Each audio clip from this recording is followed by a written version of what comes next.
Estamos presentando Horizonte Educativo. Juan Antonio Rodríguez Beltrán es Horizonte Educativo. En Horizonte Educativo, FECODE informa.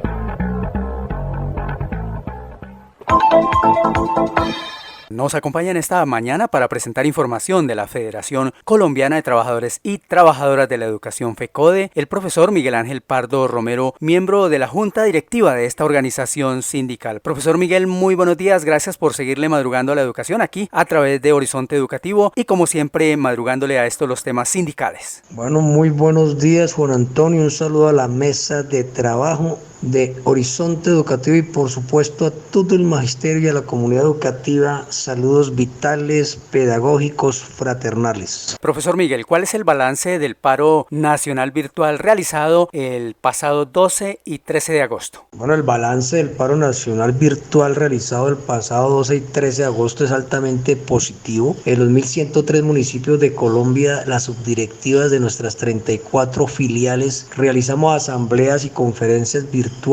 temáticas con educadores, otros académicos, estudiantes, padres y madres de familia, la bancada alternativa parlamentaria, la Central Unitaria de Trabajadores e integrantes de la comunidad científica y del sector de la salud, las cuales constituyeron un poderoso mensaje en favor de la vida, la salud y la educación en condiciones dignas. La desobediencia civil se fortaleció y se intensificará mientras que el gobierno nacional no derogue la Directiva Ministerial 11 del 2020 que sustenta la letal alternancia educativa. En particular asistí a varias de las asambleas y conferencias en diferentes municipios y departamentos de Colombia y obviamente en el Distrito Capital, pero deseo destacar la realizada con los padres y madres de familia y los abuelos del Colegio Pablo de Tarso de la localidad de Bosa, no solamente por sus contundentes intervenciones sustentadas en la adversidad que enfrentan día a día, precisando la relación con los hechos que se conocen de la pandemia en Bogotá, en el país y en el mundo, sustentadas en sus experiencias, en sus conocimientos, pero sobre todo en la realidad que tienen y en su profundo amor y sentimiento de protección a sus hijos, hijas, nietos y nietas, y también el reconocimiento a sus profesores. Deseé en ese momento mucho que en este conversatorio hubiese asistido uno que otro gobernante de diferente nivel administrativo para que se hubiera nutrido del profundo sentido común expresado con sencillez extraordinaria por los acudientes y especialmente por la abuelita de Invención. ¿Qué opinión tiene FECODE a propósito de la insistencia del gobierno nacional, de la ministra de Educación y de las recientes declaraciones de la alcaldesa de Bogotá? En efecto, esta semana varios medios de comunicación señalaron que la alcaldesa de Bogotá anunció el retorno a clases presenciales a partir de septiembre con el aval de las familias una vez baje el pico de la pandemia.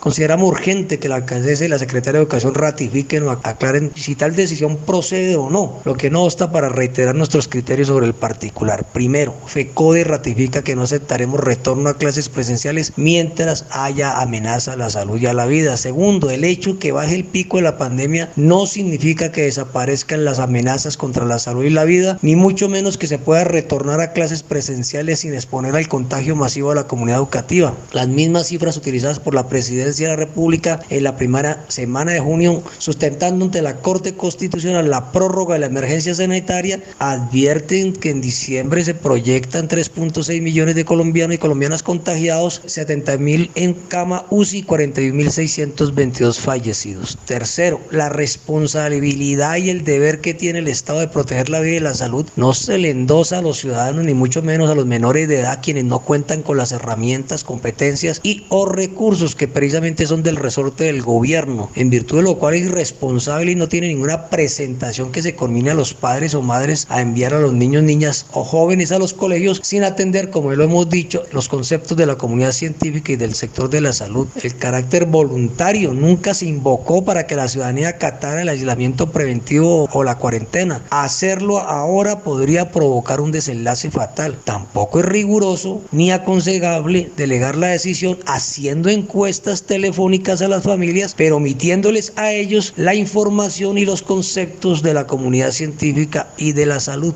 Cuarto, la presión del Ministerio de Educación Nacional de imponer la alternancia educativa ya tuvo su primera respuesta el 3 de agosto pasado, fecha en la cual 90 de las 96 entidades territoriales certificadas que agrupan a los 1.103 municipios de Colombia decidieron no retornar a clases porque expone el contagio entre 19 y 20 millones de personas que conformamos la comunidad educativa. Quinto, en ese orden de ideas, el paro nacional virtual del pasado miércoles 12 y jueves 13 de agosto fue por el derecho a la vida, a la salud y la educación. Le exigimos al gobierno que suspenda la Directiva 11 del 2020, que suprima la alternancia educativa y se siente acordar con el conjunto del sector educativo y las entidades territoriales los términos de una emergencia educativa para poder afrontar la pandemia tal como se lo propusimos desde el 8 de mayo en una carta dirigida a la ministra y que pese a la urgencia de la hora no ha tenido respuesta, salvo medidas unilaterales que por su carácter han fracasado. Sexto, no tiene lógica que los niños, niñas y jóvenes entre 0 y 19 años que constituyen las edades menos afectadas debido a la protección que ha brindado la cuarentena, ahora se les envíe premeditadamente al contagio, generando un regresivo y mortal efecto. Séptimo, el gobierno Duque y la ministra han presionado el retorno a más vida productiva y a clases presenciales en los municipios no COVID. Las cifras que hemos señalado no respaldan tal proceder. De 880 municipios que informó Duque inicialmente, pasamos a 574 según el reporte de la ministra en la reunión sostenida con ella el 19 de junio. El 1 de julio la cifra se redujo a 458 municipios, ahora es de menos de 280, pues debido a que la característica común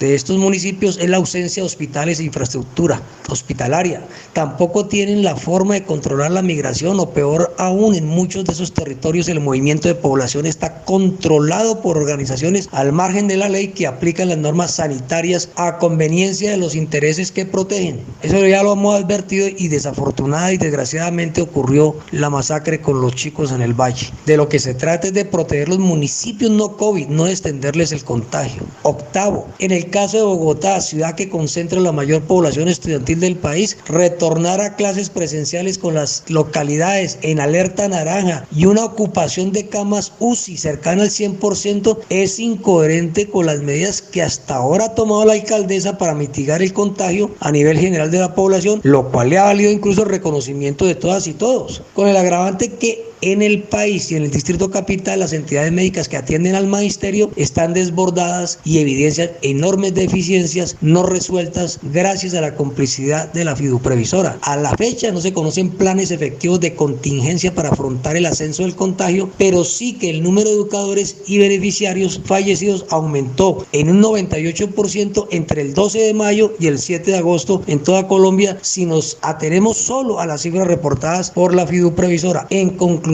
la alternancia educativa es letal y mantendremos e intensificaremos las acciones de la desobediencia civil hasta cuando el gobierno derogue la Directiva 11. Bueno, profesor Miguel, ¿y cuál es la opinión sobre la prórroga de los convenios de la Secretaría de Educación con las cajas de compensación en la educación preescolar? Como lo comenté en su momento, además de compartir con las colegas de preescolar y lo que ha planteado la compañera Heidi Quijano en la intervención que acaba de pasar, compartimos con ellas el carácter injustificado de la intervención de los operarios privados en la educación preescolar. Nos unimos a su indignación por el desconocimiento que como pedagogas y pedagogos y académicas está haciendo la Secretaría de Educación, por el debilitamiento que implica para la educación formal estos convenios, el atentado al patrimonio público y la vulneración del trabajo digno con esa humillante vinculación por OPS. Esto todo es un tema sensible que afecta a la educación de los niños y niñas de la ciudad. Adicionalmente, esas cajas de compensación se apropian del trabajo de las educadoras de preescolar, de los colegios oficiales, ganando indulgencias con avemarías ajenas para justificar la prórroga de los convenios. Adicionalmente, sin respaldo en estudios sobre sus logros. No puede prevalecer estas falencias sobre la argumentación académica de quienes a diario han puesto alma y conocimiento a disposición de la alegría y la formación de los chicos y chicas, en virtud de lo cual invitamos a que la doctora Edna Bonilla Ceba reconsidere